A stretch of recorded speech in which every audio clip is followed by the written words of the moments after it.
తాకట్లో ఉన్న బంగారాన్ని విడిపించి ఆ రోజున మార్కెట్ ధర కట్టి మిగిలిన డబ్బును మీకు అందిస్తుంది కొమ్మూరి గోల్డ్.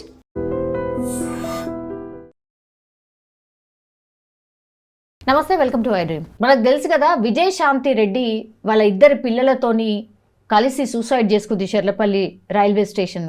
ఇప్పటికీ కూడా అసలు ఎవిడెన్స్ లేనిది ఏం జరుగుంటుంది అనేది చాలా వరకు డిస్కస్ చేస్తున్నాం.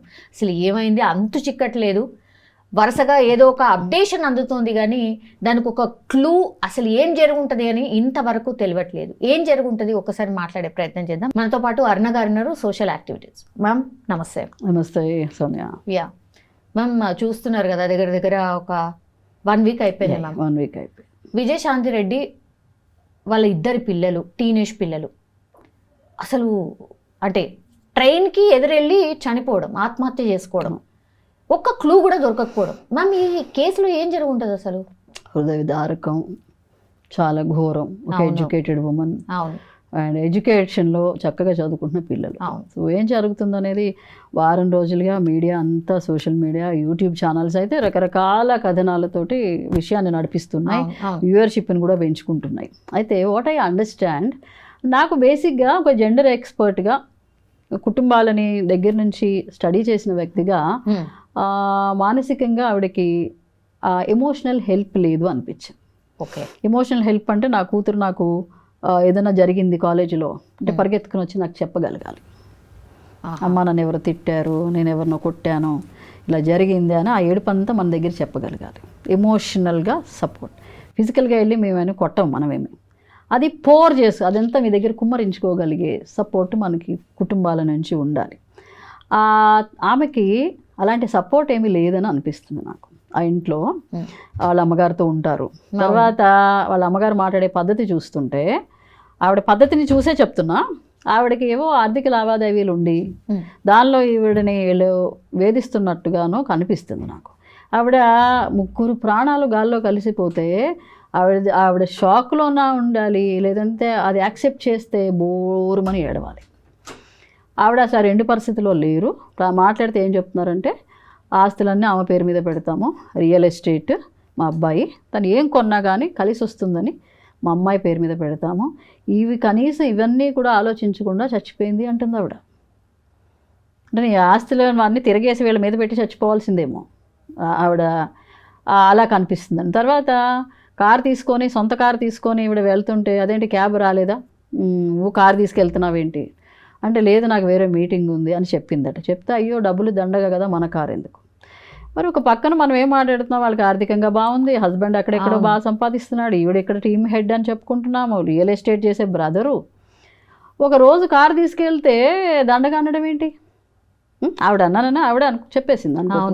దానిలోనే నాకు వీళ్ళు డబ్బు మనుషులేమో, ఈవిడని ఒంటరితనంలో. ఓకే, ఆవిడకి పిల్లల సపోర్ట్ లేదు. పిల్లల్ని కూడా నాకు ఆవిడ వీక్ చేసినట్టు కనపడుతుంది. కానీ తల్లి ఒక అన్నెసెసరీ డెసిషన్ తీసుకుంటే పిల్లలు ఆమెని వార్డ్ ఆఫ్ చేయాలి. అమ్మాయిది రైట్ కాదు అని చెప్పాలి. 18 years, 17 years అండ్ ఉన్న పిల్లలు ఆవిడ మాటలు అలా గుడ్డిగా వినేసి వెళ్ళిపోవడమే. నాకు ఇంకొక డౌట్ కూడా ఉంది, అసలు ఆవిడ అక్కడికి వెళ్ళే వరకు చెప్పిందా? ఒక రైల్వే ట్రాక్లో 3-4 కిలోమీటర్లు మనం ఎందుకు తిరుగుతున్నాము? పిల్లలకు ఏమన్నా విషప్రయోగం జరిగి వాళ్ళు కామ్గా ఉండేటట్టు ఏమైనా అయిందా? నాకు రకరకాల డౌట్స్ వస్తున్నాయండి. ఏ పిల్లలండి, వాళ్ళ నిండు జీవితాన్ని ఆవిడ అలా పొట్టను పెట్టుకోవడం ఏంటండి? నువ్వు ఇంత చదువుకున్న దానివి, నువ్వు కౌన్సిలర్ దగ్గరికి వెళ్ళు, సైకాలజిస్ట్ దగ్గరికి వెళ్ళు, సైకియాట్రిస్ట్ దగ్గరికి వెళ్ళు, కౌన్సిలర్ దగ్గరికి వెళ్ళి మాట్లాడుకో. లేదంటే ఇంట్లో నీకు హింస ఉంది, కనిపించని ప్రెషర్ నేను పెడుతున్నారు, నేను ఏదో ప్రాపర్టీ గురించి వాళ్ళు నిన్ను కనిపించకుండా వేధిస్తున్నారు అన్నప్పుడు నువ్వు బయటికి వెళ్ళిపోవాలి, నీ ఫ్రెండ్ దగ్గరికి వెళ్ళాలి, లేకపోతే పిల్లల్ని తీసుకున్న 2 రోజులు హాలిడే కన్నా వెళ్ళిపోవాలి, లేకపోతే హస్బెండ్ దగ్గరికి వెళ్ళిపోవాలి. ఇది ఏదో కనిపించండి, ఏదో స్ట్రెస్ ఉందనే అంటున్నారు. అందరూ అంటున్నామండి, వాళ్ళకి ఏ లోటు లేదు. అవును, ఎలా అంటున్నాము?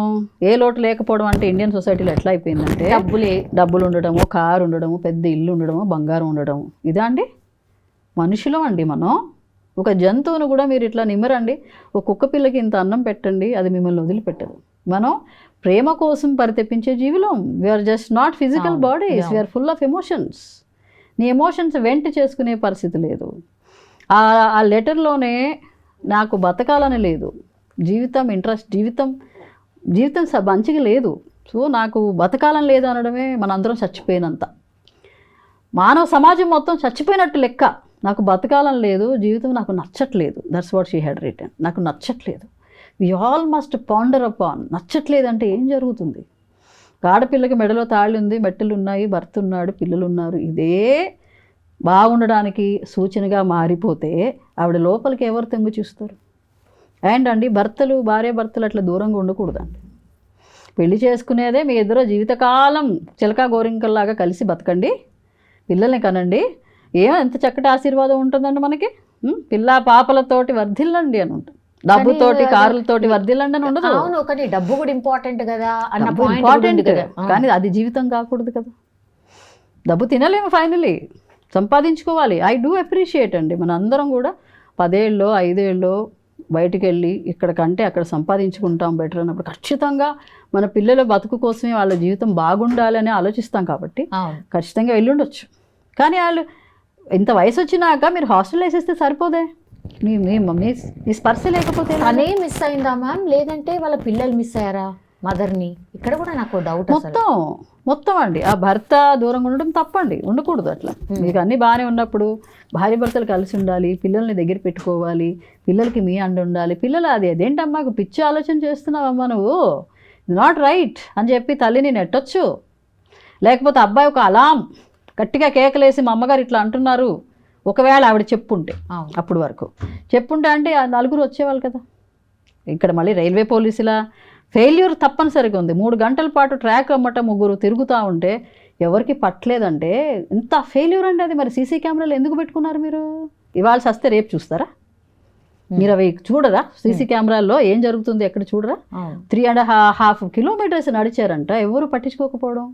నేను అనుకుంటున్నానండి ఆవిడ ఏదో ఎక్స్ప్లెయిన్ చేసుకుంటూ తీసుకెళ్ళింది. తర్వాత మళ్ళీ టికెట్ తీసుకుని ఉంటారు, లేకపోతే ఆవిడ గూడ్స్ ట్రైన్ ఎప్పుడు వస్తుందో తెలుసుకుని ఉంటుంది.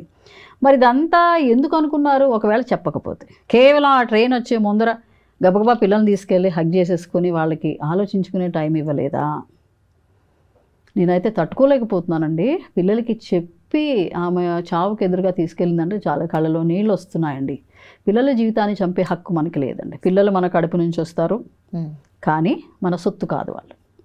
They belong to the world. రేపటి రోజు అబ్బాయి సైంటిస్ట్ అయ్యేవాడు, అమ్మాయి ఇంకేదో అయ్యేదో. మీరు వాళ్ళని అది చేసేసారు కదా. నేను లేని సొసైటీలో పిల్లలు బతకరు అనుకుంటే నువ్వు ఉండిపోవాలి. తను అలాగే అనుకుంది, అంటే చూస్తే అలాగే అనిపిస్తోంది, నేను లేకపోతే వీళ్ళు కూడా ఉండలేరు అని. నేను లేకపోతే సొసైటీలో నా పిల్లలు ఎలా బతుకుతారనే భయం నీకు వచ్చినప్పుడు you should stay back, you shouldn't die. నువ్వు కూడా చచ్చిపోకూడదు.